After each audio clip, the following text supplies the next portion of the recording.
This used to be the office, and this side of I think all of the apartments were much more badly affected from this side. And how long did this all take to happen? Instantly. I mean, it was a fire on the horizon, which could have been anything, and I wasn't really aware of or thinking about too much, into a blast in a split second.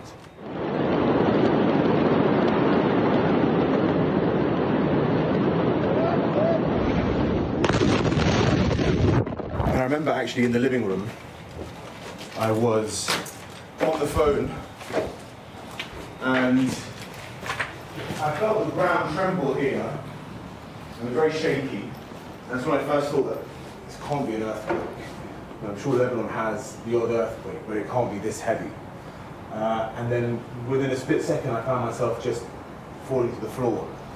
And the next thing I remembered was getting up, and my neighbor, who has a, I think, 1-year-old son, came into my house sort of wailing, very panicked, sort of asking for help, asking for someone to call her husband.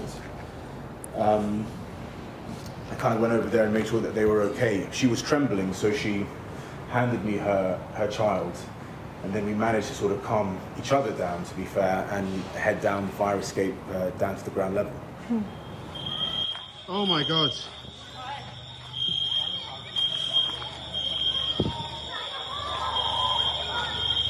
It's difficult to really think about material damage and what is essentially superficial damage when so many thousands of people have been severely injured and dozens of people have died. People have had it a lot worse. You've seen it this morning. We've gone into areas in Jamaizi and near the port where houses have caved in and flats are totally decimated. And what about Lebanon, do you think? Because you've covered this area, you've lived in this country for a while. It's very sad. My parents are Lebanese. They came to London in the late 1970s to escape civil war. Like most Lebanese people, they're very proud of their country. There's lots that they love about their country. And I was brought up with a very keen sense of identity and pride in what my background was. It's very, very difficult to see the country in such a state.